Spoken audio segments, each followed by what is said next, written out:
All right, so and maybe next slide, just a few words about SWEEP. SWEEP, or the Southwest Energy Efficiency Project, has been around since 2001, and we work to advance climate solutions like energy efficiency, beneficial electrification, and clean transportation in the Southwest states of Arizona, Colorado, Nevada, New Mexico, and Utah. And our 16 staff work across the region with state lawmakers, local elected officials and tribal leaders, public utility commissions, state and federal agencies, and others to reduce energy waste, improve air quality, improve climate stability, and save people money. And so with that, can we get rid of the "got it" meeting is being recorded message? Elise, I think you have to press the "got it" button. Okay. Oh, that's on me. Got it. Everybody else is already there. I'm behind. So I'm just going to start with a few introductory remarks about climate-friendly land use. And I believe all of us on this call are united in our concern about the climate crisis and what it's doing to our communities and the West's incredible landscapes in the form of drought and heat waves and wildfires and extreme storms and other impacts. But what is less clear, I think, to many is the connection between climate and land use, and why climate advocacy groups like SWEEP, increasingly across the nation are working on issues like affordability and housing. What's the connection? And in short, it's really the result of the data-driven realization that we cannot meet our climate emission reduction targets without reducing pollution from the transportation sector, which is now, as you probably know, the biggest source of climate emissions in the United States. To do so requires reducing driving. Simply transitioning to electric vehicles, while critical and important, is not sufficient.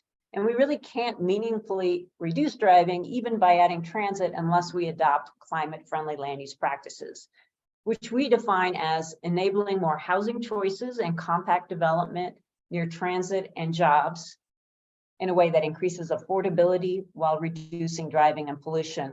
And the slide that's on the screen right now talks about the numerous co-benefits of climate-friendly land use. Compact development results in less driving, as I mentioned. If you live closer to near where you work, you don't have to get in your car and drive.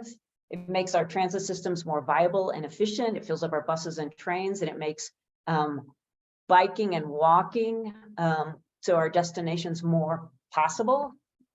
Building energy efficiency is also enhanced because connected buildings use less energy for heating and cooling. Similarly with water, if we have smaller, more compact development in our cities, we're not doing large lot development that uses significantly more water for outdoor landscaping. And one of my favorites, compact climate-friendly land use reduces sprawl, right? When we don't build within our cities and towns, we push development further out. We have to drive more. We're chewing up farmland, wildlife habitat, open space. And not only does that impact that land, it creates more climate emissions. And then last but certainly not least, environmental justice and equity. By increasing the housing supply in our cities and towns and making that supply more affordable, it helps make our communities more inclusive, which is critically important as well. And I want to note before I hand it off to Matt that we just finished the 2023 legislative session here in Colorado, where we started a very big and spirited conversation about land use and housing. And legislation was passed in both chambers, but it didn't make it across the finish line. But what we know is that issue isn't going away, and that conversation is going to continue in the next year's sessions and probably beyond. Our talk today isn't really focused on that specific legislative proposal. I know people have very strong feelings about it, but it's really more about the underlying challenges and opportunities and policy solutions surrounding climate-friendly land use. So with that, let me turn it over to Matt to go into the details and the data about this important topic. Matt? All right, thank you, Elise. That was a great introduction. Hi, everyone. For those of you who don't don't know me, my name is Matt Fromer. I'm a senior transportation associate at SWEEP, where I work on transportation and land use policy. So I want to start on climate. This is kind of what led me into the land use policy world from transportation and climate policy. Looking at Colorado's greenhouse gas reduction targets, this is from House Bill 19-1261 from a few years ago, where we set statutory targets for different sectors of the economy to reduce emissions. Here you can see for transportation, we're at about 33 million metric tons a year today, trying to get down to 23 million metric tons by 2025, just 2 years away. We're on track to hit 32.3. So to far exceed that target of 23 million metric tons. Similar story for the 2030 targets, which are down at 18. We're set to surpass those without further action to reduce transportation emissions. So we've got to do more. I put together this chart a few years ago to kind of show what policies may deliver those greenhouse gas reductions from transportation. The basic takeaway here is if you combine the red, yellow, green, and orange slices, those represent vehicle electrification. So electric vehicles, electric trucks, electric buses to reduce emissions from fossil fuels. And then the remaining teal and blue sections are what we need to from reducing vehicle miles traveled, or VMT, essentially just less driving. RMI did a big analysis on this and found that if the country electrified 70% of all cars by 2030, we'd still need to reduce household driving by about 20% per capita to meet our national climate goals, which are very similar to what we adopted in Colorado based on the Paris Climate Agreement. So at 20%. So imagine, at least in the Denver metro today, the average household drives about 22 miles a day. We've got to cut that down to like 17 or 18 with a variety of strategies, mode shifting from cars to transit, biking, and walking, and then also just building things closer together so that we don't have to drive as far to get to our destinations. So Elise covered some of this at a high level. I just wanted to dive in a bit further on the environmental benefits of compact development. Just a very basic cartoon on the left there showing that when we have clustered development, people are able to access their destinations with less VMT compared to sprawling development. We have some data from Colorado showing that households in more dense areas, think sort of 15 homes an acre, which would be kind of a mix of single family. You have duplexes, triplexes, fourplexes, townhomes, so kind of like a residential neighborhood at 15 units an acre. People living in those neighborhoods drive about 20% less than the state average. If we go to higher density, the 40 units an acre, there you might think sort of 3, 4, 5-story buildings with more multifamily housing and maybe ground floor retail or a mix of other commercial uses in the neighborhood. So that combination of housing and jobs. People living in those neighborhoods drive 40% below the state average. We kind of mapped this for census tracts in the Denver metro. Here on the x-axis, we have basically residential density, households per residential acre. As that goes up, we see on the y-axis, household driving comes down. And then the color of the dots represents the percentage of homes in those neighborhoods that are single family homes versus middle housing or multifamily. You can see that correlation there as well.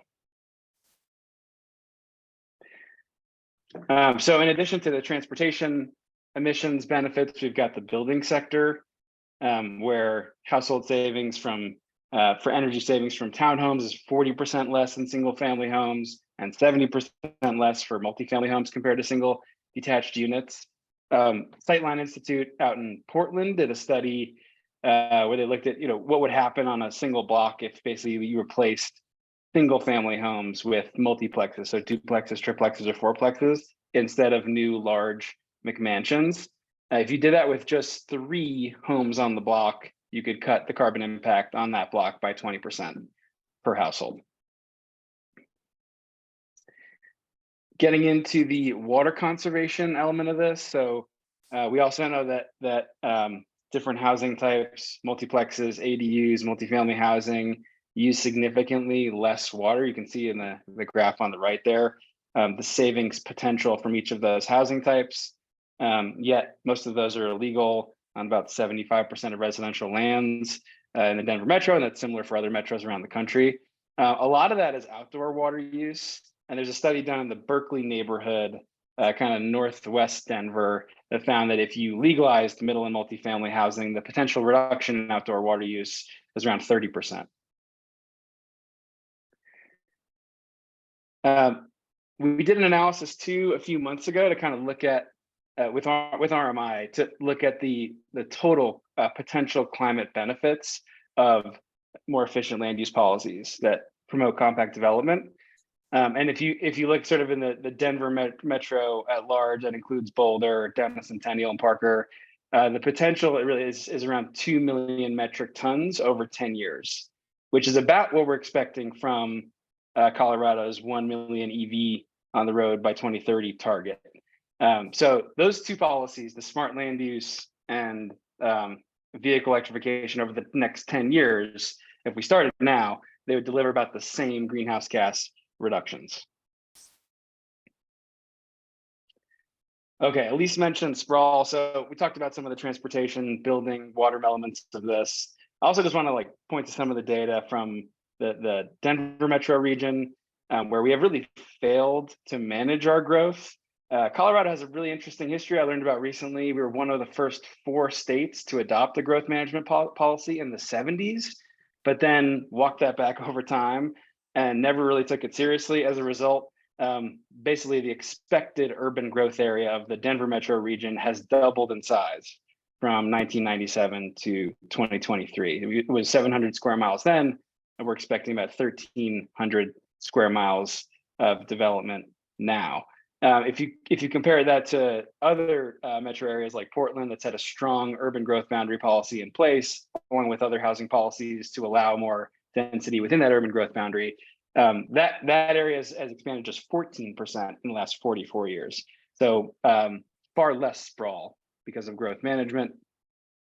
Between 1982 and 2017, Colorado's lost 25% of its agricultural cropland, and the rate of expansion in the urban footprint has exceeded the rate of population growth by 17%.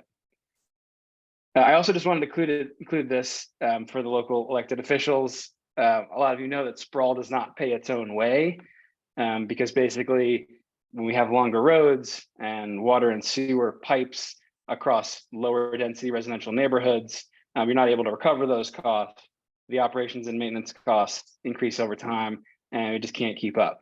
There was a study done a while back showed that in the Denver, Boulder, Greeley area, the smart growth policies would save approximately $4 billion in road and highway construction over 25 years, a savings of about 21%. And then on climate resilience, which has certainly been a hot topic, especially given the Marshall Fire from a couple of years ago. We've seen an increase in the number of people living in these high-risk zones along the wildland-urban interface. The number of people has grown from 2 million to 2.9 million just in that 5-year stretch between 2012 and 2017. When I think about sprawl, this is sort of what comes to mind to me, not to pick on Aurora and Adams County and Arapahoe County, but this is sort of the land just south of Denver Airport. You can see on the left side an image from Google Earth. It's mostly ag land right now, the few roads. And on the right side, that's the expansion plan. The gray areas are 1 or 2 homes per acre, getting into green 3 to 5. So the vast majority of this is going to be very low density residential development that will largely be car dependent. And what that means is a lot more traffic getting onto I-70 to go access jobs and other destinations downtown, which then creates demand to widen the highway, allow more cars, invite more traffic, enable more sprawl. It creates this feedback loop of sort of poor land use, inefficient land use, and then demolishing urban space for more highway lanes and parking lots and traffic. So just want to point out that example. On the flip side, here's one example of a walkable community, a relatively walkable community in Lakewood.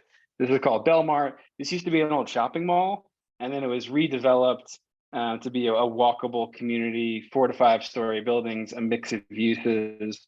On the left side this is a screenshot from a map in the New York Times article from earlier this year that shows the projected greenhouse gas emissions per household and you can see kind of this green island where Belmar is. It's really surrounded by more traditional single-family suburbs, but it has a below average greenhouse gas profile. On the right side, you can see there the sort of Zillow walk scores, transit scores, bike scores. It's a walker's paradise, it's a biker's paradise, and that's because it has all these destinations nearby. Within a quarter or half a mile, you can access schools, hospitals, jobs, grocery stores. So you can either walk there, you can bike there, you could even drive there, but the fact is that you're driving much less than other households in the region because those destinations are nearby. And then getting into the climate benefits of public transit, which are really promising. But I just want to point out here, this is from the National Academy of Sciences. The graphic at the top sort of shows the greenhouse gas impact of transit. So on the left side, we have the additional greenhouse gas emissions from the diesel buses and the rail if it's not electric. And then on the right side, you have the reductions in greenhouse gases. So in the right column there, the blue represents transportation efficiency. So those are the greenhouse gas reductions from replacing car trips with transit trips. The green, which is much larger, about 80% of the greenhouse gas reduction potential, is from land use efficiency. And that's because when we build transit corridors, we tend to also build development, transit-oriented development, walkable mixed-use development around those transit stations. And that actually results in far greater emission reductions. Even if people don't ride the train or take the bus, they have destinations nearby they can walk to. They actually have pedestrian-oriented development. So this just goes to show, like when we build TOD without the D, we leave 80% of the greenhouse gas savings on the table. So we need both the transit investments and the smart land use. Just to point out some of the sort of density levels that are in the literature to support frequent transit. So you really need a minimum of kind of 10 to 20, and then the mixed use for higher frequency transit service, that's getting into the 20-minute frequency, 15-minute frequency or lower. That combination of 15 to 20 homes per acre plus 50 jobs per acre. And you can kind of see what that might look like. So it's not necessarily skyscrapers. It could be like a mix of townhomes, 2-3 story buildings of multifamily. You might have like sort of the 3 over 1 and 3 stories of residential over ground floor retail.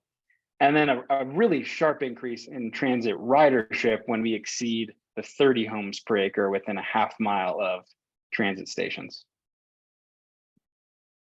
Oh, okay. So just to compare that to, these are a few images from Google Earth of RTD stations in different cities around the Denver metro. And you can see, I kind of refer to this as the anti-TOD because a lot of these stations don't have a single home in sight. You know, they're surrounded by either big parking lots, vacant land, industrial areas. I guess the good news is that it's kind of a blank slate in some of these areas, particularly sort of lower right there, you've got vacant land. In other areas, we've got, you know, empty parking lots where there's a lot of potential to build mixed use development with affordable housing, with jobs on site, and really create that walkability. It's a fairly new system, right? We invested in the fast tracks expansion in the Denver metro area. Voters approved that in 2004. It's still being built out. It's unfinished at the moment. But we've got to sort of support those investments with land use. We've got another slide here where we had an internet sweep kind of go around to some of the parking lots around the light rail stations in the Denver metro area and count the number of spaces that had parked cars in them. Initially, I actually asked her to count the empty spots, but obviously it was much quicker to count the cars for some of these, you know, many of which have more than 90% of parking spaces are empty. Some of these slots were maybe not full, but had a higher utilization before the pandemic. But really our system was designed in many cases for the park and ride scenario in the suburbs. And when a lot of those white collar workers shifted to work from home, you know, they haven't come back, and we haven't been able to restore that transit ridership. And so it really creates an opportunity again to build communities and neighborhoods around a lot of these light rail stations.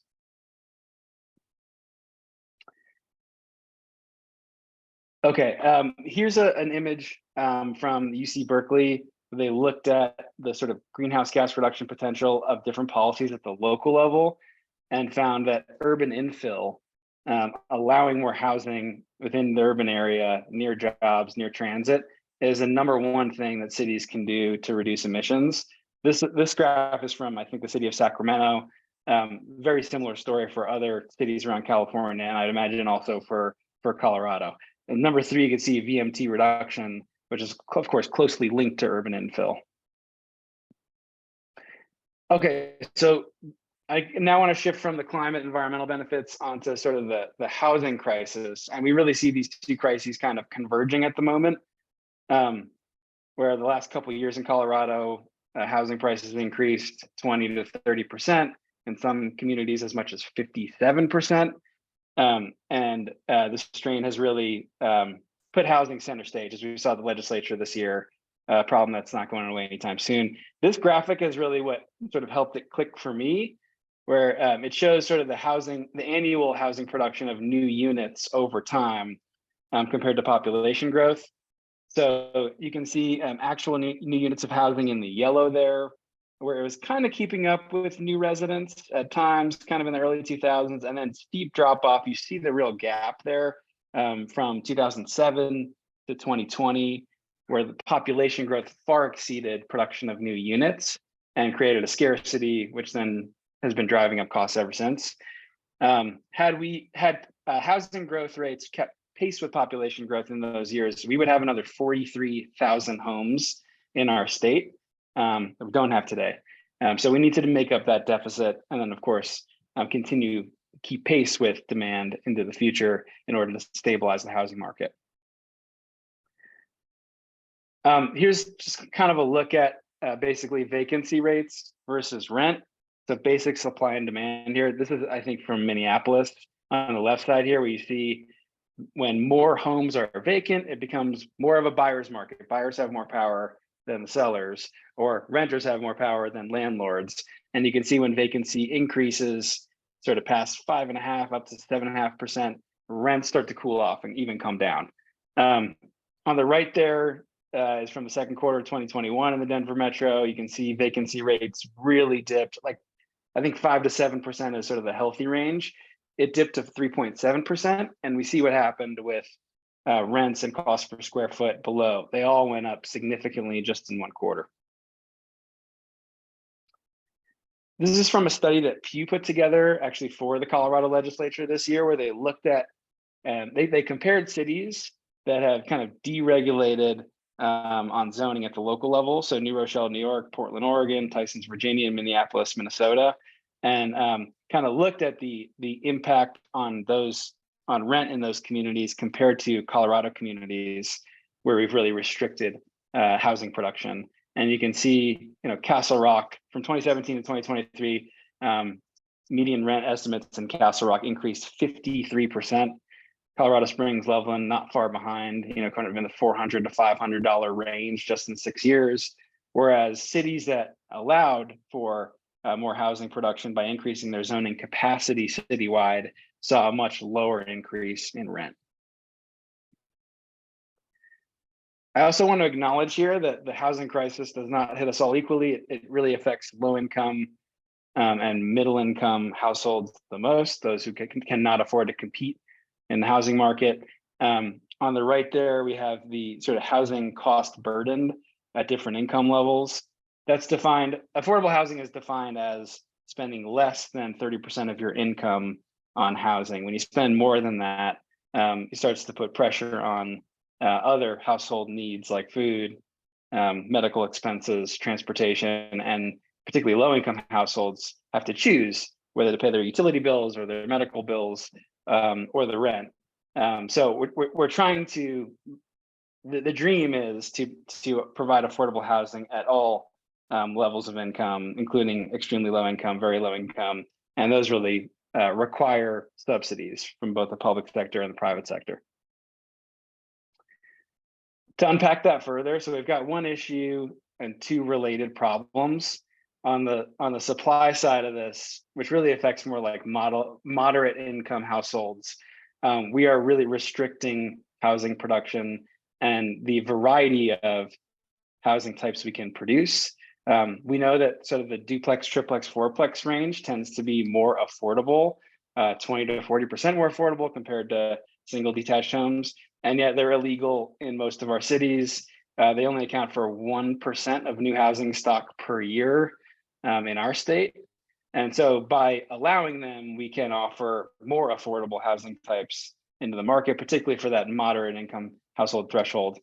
On the right side, sort of the related problem, the free market has never really delivered housing for lower income households. So that's below the 60% AMI threshold. And so serving those communities and those households is really going to require massive public and private investments, things like inclusionary zoning policies, things like Proposition 123 we have in Colorado now to invest in deed restricted affordable housing. So SWEEP very much believes it's a both end approach we need here. We need to relax our zoning regulations to allow for more density. And then we also need to significantly increase the number of affordable homes for low income households. This has become more and more of an issue in the headlines recently. And it's really pervasive, right? I primarily work on transportation. Even in the transit world, right? We're trying to increase transit service in the Denver Metro with RTD. The real constraint at this point is operators, right? They don't have enough drivers. They're about 20% short on bus drivers and rail operators. And when asked why, it really comes back to affordability and housing in Denver, that we can't house our workforce. So even if we wanted to increase transit service and throw more money into operations, we wouldn't be able to at the moment because we don't have enough drivers. I know the Roaring Fork Transit Authority out by Aspen and Glenwood Springs is experiencing similar things. I think they just cut service by about 13% because they're short on drivers. So it really does affect everything, whether it's bus drivers or teachers or nurses or childcare providers. We're seeing it become more and more of an issue in Colorado. It's no longer just a coastal issue in San Francisco and New York, for example. And just to back that up, this is a poll from last year kind of showing what Coloradans are most concerned about. Cost of living, affordable housing, water, climate, and environment are the top three. On this slide, I just want to sort of expand the conversation on affordability to not only include housing, but also look at transportation, which is a really high cost, but tends to be a little bit more hidden, I guess, compared to the monthly rent or your mortgage payments. So this graphic looks at the sort of combined housing and transportation costs per household as a percentage of income. And I would just point out that cities we think of as very expensive, like a San Francisco, like New York, like Seattle, actually have a lower combined housing and transportation costs as a percentage of income than a city like Denver, because we tend to spend so much on transportation. A new car in Colorado costs a household $9,000 a year, right? When you think about the monthly payments, insurance, maintenance and repairs, gasoline or electricity, and that really drives up those costs. The transportation costs burden threshold set by HUD is about 15%. So we're exceeding that on average by almost 5%.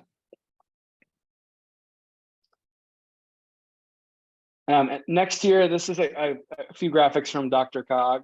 We're looking not only at population growth over time, but sort of changing demographics.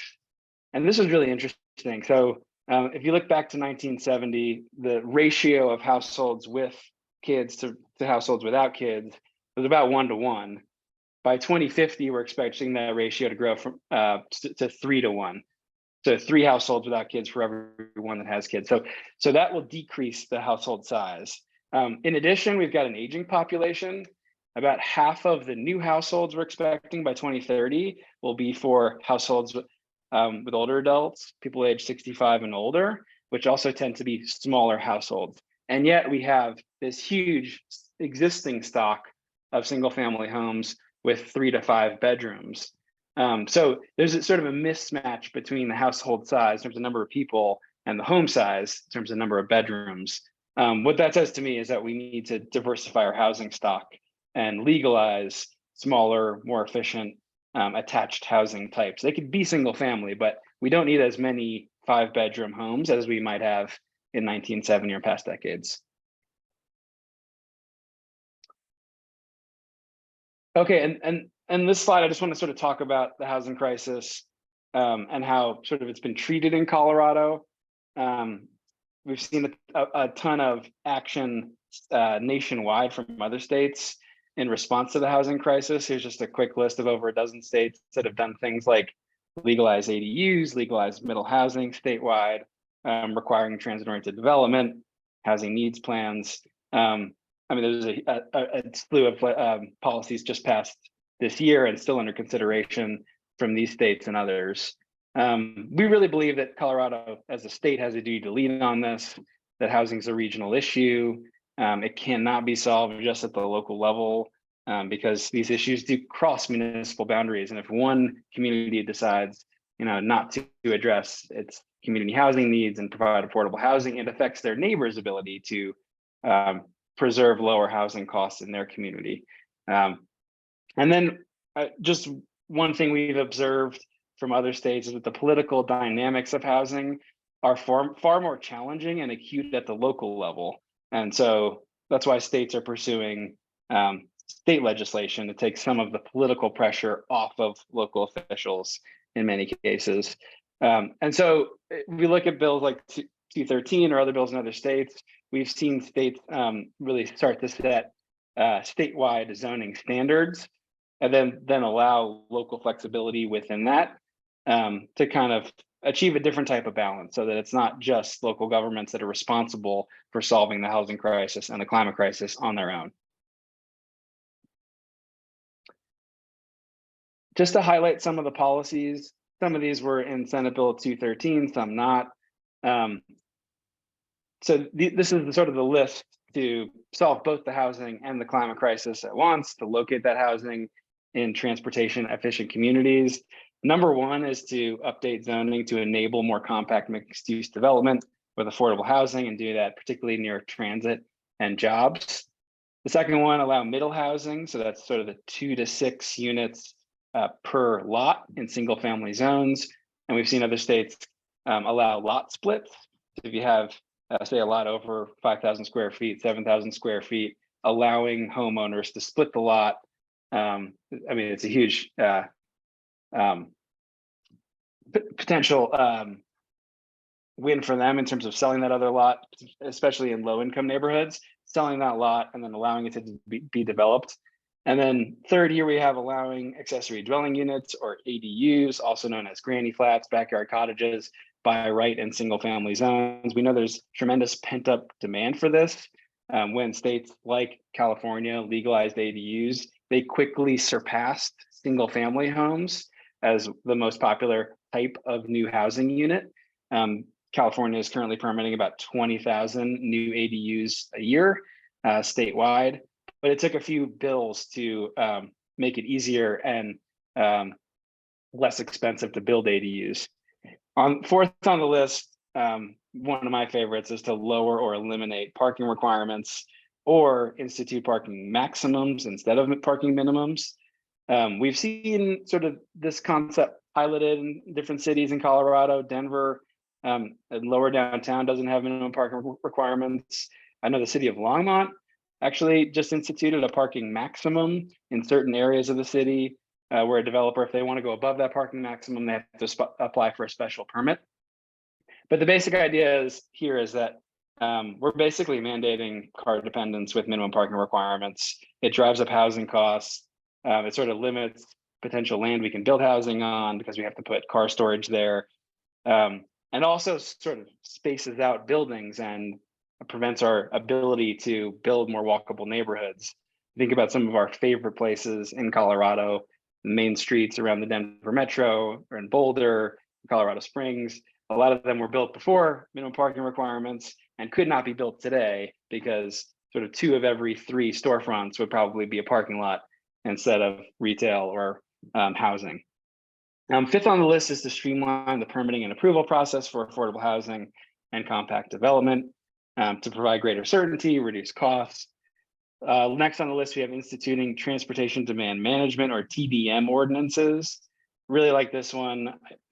Cities like Boulder have really led the way here, where they're combining TDM strategies with housing. So things like including transit passes in the monthly rent, unbundling the parking so that renters don't necessarily have to pay for a parking space. It's not just assumed that they have to pay. I think it costs $250 a month per household per parking space.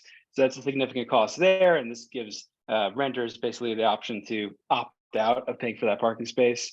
And then bike share subscription, similarly, just any alternative transportation mode. Increasing or eliminating occupancy limits. We've got a number of cities in Colorado that limit the number of unrelated people that can live together.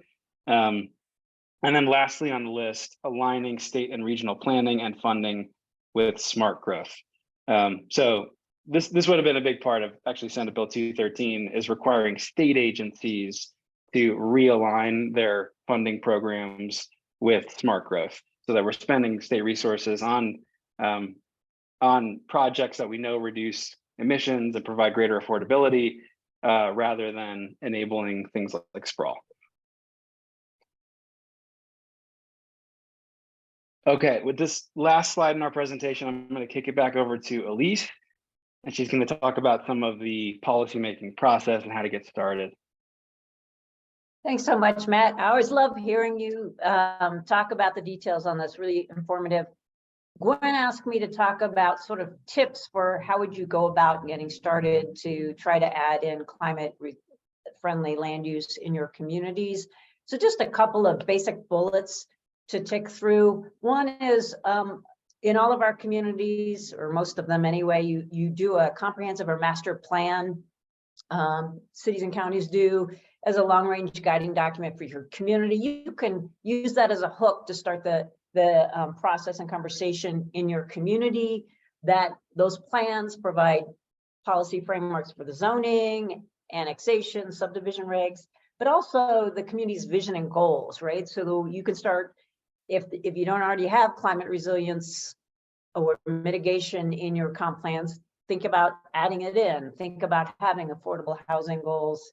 Those plans are updated regularly, so if you can catch the cycle, you don't have to push the rock up the hill as steeply, because it's already, the process is in place, and you can engage your community in this collective visioning about the desired future. And there's a lot of community plans out there that you can borrow, steal from to start the process.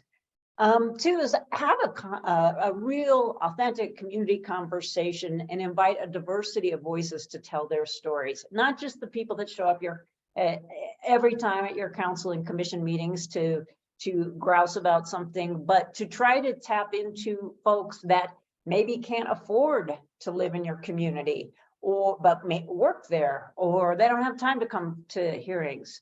Often what we see is when, say, an affordable housing development is proposed, the neighbors come out and say, hey, we don't want that here. So how can we start the conversation at a higher, more abstract level about what does our community want? What do our workforce needs?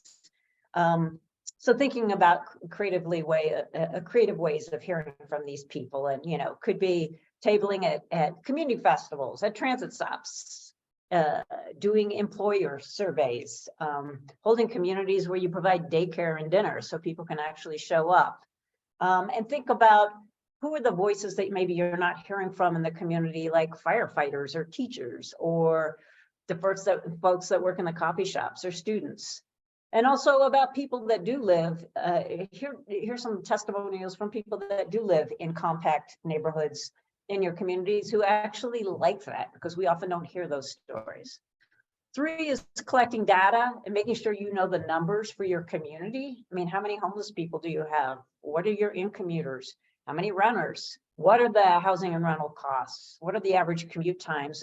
And so that you can be data driven as you figure out what the solutions are for your communities. There's a lot of places to go for good data. You may have land use departments that have that. State demographer has a lot of useful information. Department of Local Affairs, Departments of Transportation.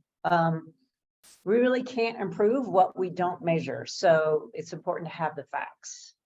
And then the next two are really closely related. We tick through the many benefits of climate-friendly land use, and it's important to talk about all of them because it's really synergistic, and there's a lot of different reasons community members care about these issues. Maybe it's climate, maybe it's affordability for workers, maybe it's because you want your kid to be able to afford a home in your community. Water, we're looking at cuts to the Colorado River. That is a really salient issue to be talking about. Fiscal impacts. As Matt pointed out, density is more efficient. There's lower infrastructure costs. It may be bikeability, reducing pedestrian fatalities. Who knows? Those are good issues and related to this. Economic sustainability and vibrancy of our communities. Very, very key. And then, of course, equity, which we've talked about. And then using all of those benefits and values, build a really broad coalition. Everything from the businesses, the favorite brew pubs, the grocery stores, school districts, fire stations, the folks that are concerned about sprawl eating up recreation, outdoor recreation opportunities or wildlife habitat, the farming community that's losing land to sprawl, water providers, folks that are worried about public health, fiscal conservatives, and then housing developers. And use that to build a broad coalition within your community that wants to talk about and solve these issues, but also on your city council, your tribal council, your county commission. Use those multifaceted benefits to enlist others to work with you. And then lastly, think regionally. As Matt pointed out, this is an issue that's too big for cities and counties to solve on their own. You need your neighboring jurisdictions to take action with you. And so think about working together too with your county, because cities and counties need to work together. Annexation policies, for example, greatly impact housing and smart growth. So what does that look like? And an example from my time in office as a Boulder County Commissioner, we worked with all of the cities in the county to create a regional affordable housing strategy of permanently affordable units. We set a county-wide goal together of how many units we wanted to get over a certain amount of time, and every city signed on to it. It was a visioning document, but it had some numbers, and then cities and towns were able to choose from a menu of strategies, so there was flexibility in how they did their part, but it really fostered this enthusiasm and commitment to action, and it created some momentum. So when housing projects or proposals came in, you'd already had that public conversation, and everybody had collectively decided that no, this is what our town wants to do. This is what our city future looks like, and it helped reduce some of the site-specific opposition that sometimes comes up. So those are some tips and strategies. With that, I'm going to stop talking, and Matt and I look forward to answering any questions you might have.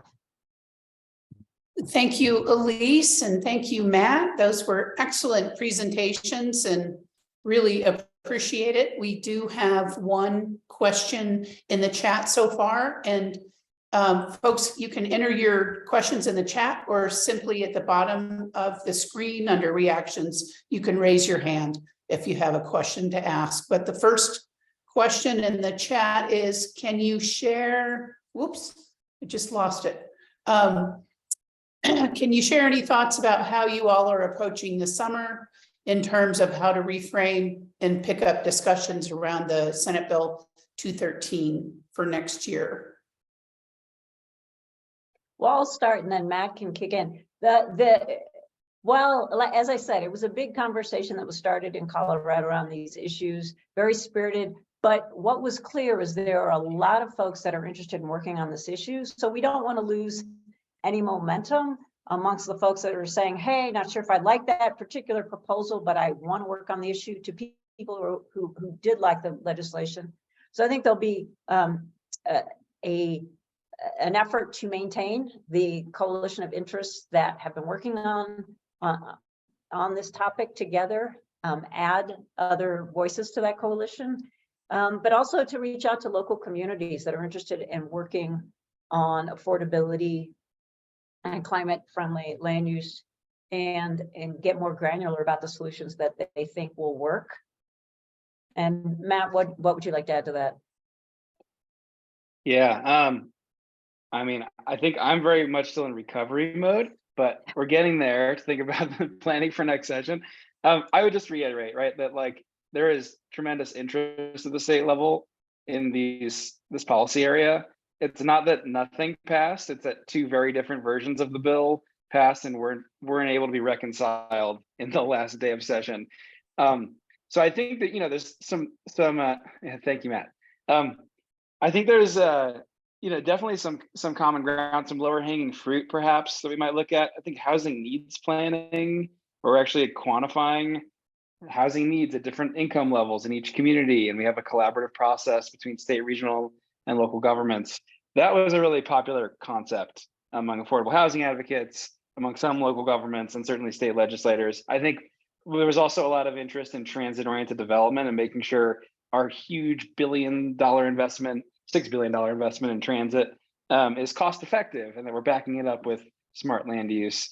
So I see those as being sort of lower hanging fruit than maybe some of the politically trickier elements like middle housing might be, for example. So I mean, we might see multiple bills next year instead of one giant one, and sort of different interest groups focusing on different types of policy solutions. Great, thank you so much. We do have another question in the chat, and then Matt Voss, we can go back to you. I saw you just came on screen. If you work from home, the question from Natasha, does the size of housing matter? If I frame that right, Natasha. Well, actually, I was trying to get to Matt's slide where he was talking about, because family size is decreasing, then that's not aligned with the 3-bedroom houses that we have now. So my question is, how does that change with more people working from home? You might not have the kids to use those rooms, but you may need it for office space or something else. So I'm just trying to figure out how that's factoring into all of this, because clearly the digital transition is changing the way people live, you know, where they work, et cetera. Yeah, that's a great question. I have not seen an analysis on that question specifically. I'm definitely going to look into it.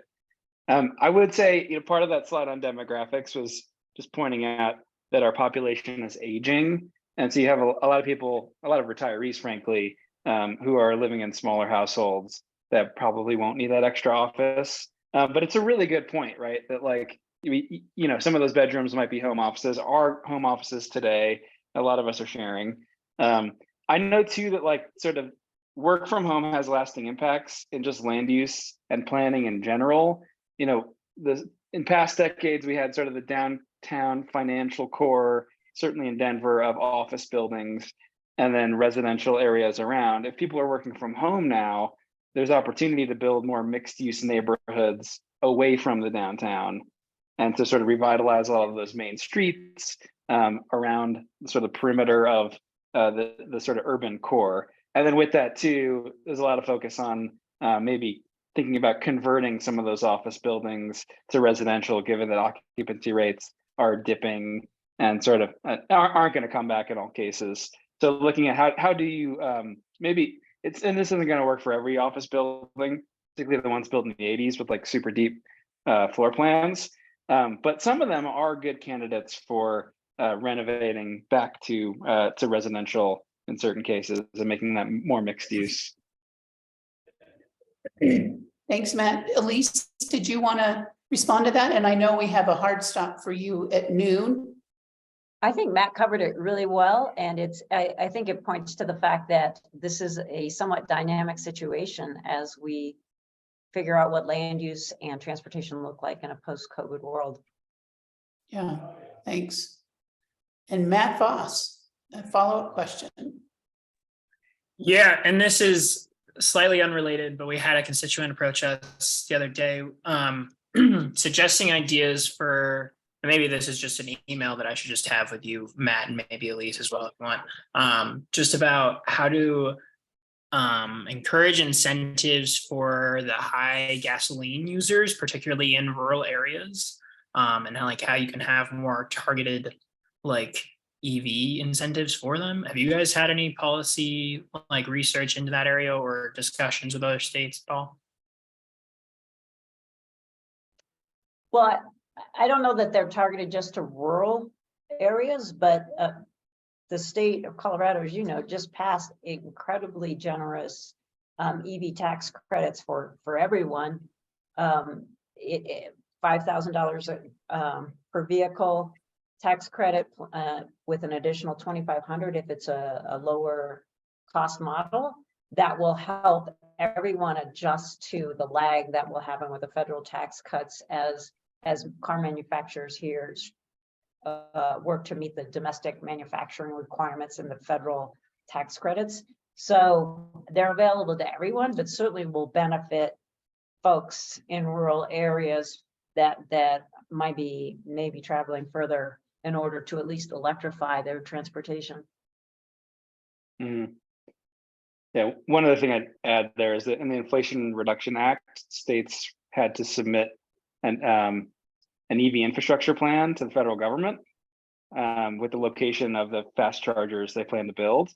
And there's an equity component to that. There's sort of a focus on building more EV charging, particularly fast charging stations in rural areas, which tend to have higher VMT households. So sort of reducing that range anxiety by building fast chargers all around the state. And there's some really interesting maps you can see on the Energy Office website where they plan to build those fast chargers with a combination of state and federal funds. Well, wonderful. Well, we are at time, and let's give a huge round of applause to our speakers, Elise Jones and Matt Frommer. Really appreciate you both. It was an excellent presentation and discussion, and really appreciate folks showing up today. And as just mentioned in the chat, if you would like the copy of the slides or a copy or a Zoom presentation, we are happy to share that with you. And stay tuned for upcoming virtual briefings, and have a wonderful and safe Memorial Day weekend. Thanks, everybody. Thanks, Gwen. Thank you. Thanks. Bye-bye.